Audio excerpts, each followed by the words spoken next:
जू का एक सच्चा दोस्त जंगल में पहुंचते ही कैसे काट खाने को दौड़ता है। Zebra Marty, lion Alex, hippo Gloria और मेलमैन नामक जिराफ न्यूयॉर्क के सेंट्रल पार्क जू में रहते हैं। एलेक्स वहां का स्टार है और मार्टी उसका सबसे अच्छा दोस्त है। सभी जू में मजे से रहते थे, लेकिन एक दिन 4 पेंगुइन जू से भागने के लिए सुरंग खोदते मार्टी से मिलते हैं, जो उसे अपने प्लान के बारे में ये कहते हुए बताता है कि वह इसके बारे में किसी से ना कहे। उस रात उसके जन्मदिन की पार्टी में मार्टी अपने दोस्तों से जंगल में भागने की इच्छा व्यक्त करता है और वो भी ग्रैंड सेंट्रल ट्रेन स्टेशन से ट्रेन में बैठकर। ये सुनकर सब हंसने लग जाते हैं। उसी रात मेलमैन को मार्टी गायब मिलता है। वो समझ जाते हैं कि मार्टी भाग गया है। सो व्यूअर्स, शिवम्स विजन के एक और मूवी एक्सप्लेन वीडियो में आपका स्वागत है। एडवेंचर कॉमेडी से भरी मूवी मेडागास्कर।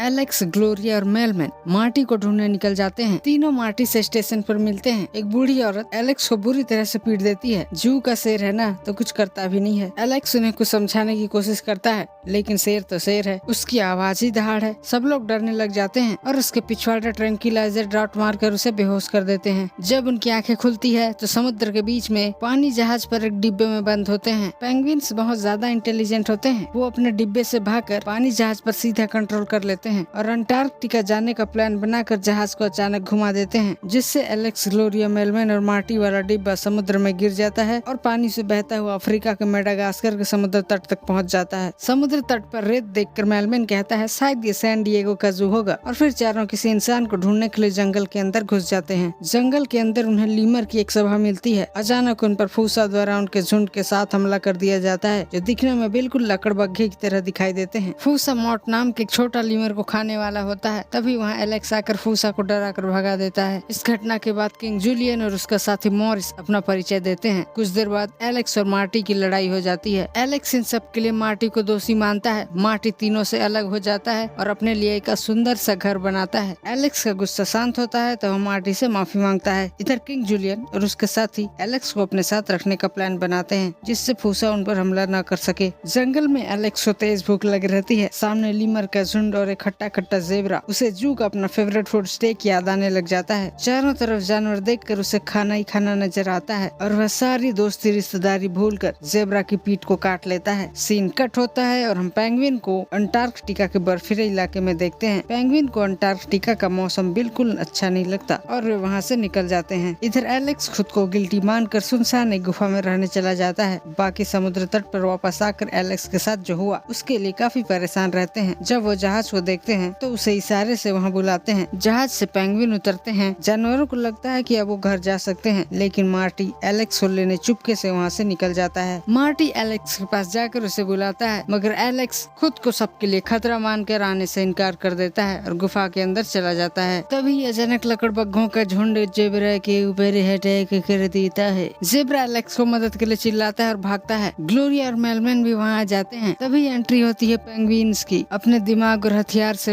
लकड़बग्घों पर टूट पड़ते हैं। तभी पत्थर की ऊंची चोटी पर एलेक्स दहाड़ता है और फिर चारों दोस्त मिलकर एक ड्रामा करते हैं। एलेक्स कहता है ये सब मेरा शिकार है और फिर सारे लकड़बग्घों को डरा कर मार कर भगा देते हैं। चारों दोस्त जहाज पर चढ़ जाते हैं और ये डिसाइड करने लगते हैं कि कहाँ जाना अच्छा रहेगा, न्यूयॉर्क या फिर कहीं और। लेकिन चारों पेंगुइन्स तट पर चेयर लगाए आराम से बैठे रहते हैं और बातें करते रहते हैं। क्या हमें बता देना चाहिए कि जहाज में डीजल नहीं है? तभी मेन पेंगुइन कहता है मुस्कुराओ बच्चों और हाथ हिलाओ, और फिर मूवी एंड हो जाती है।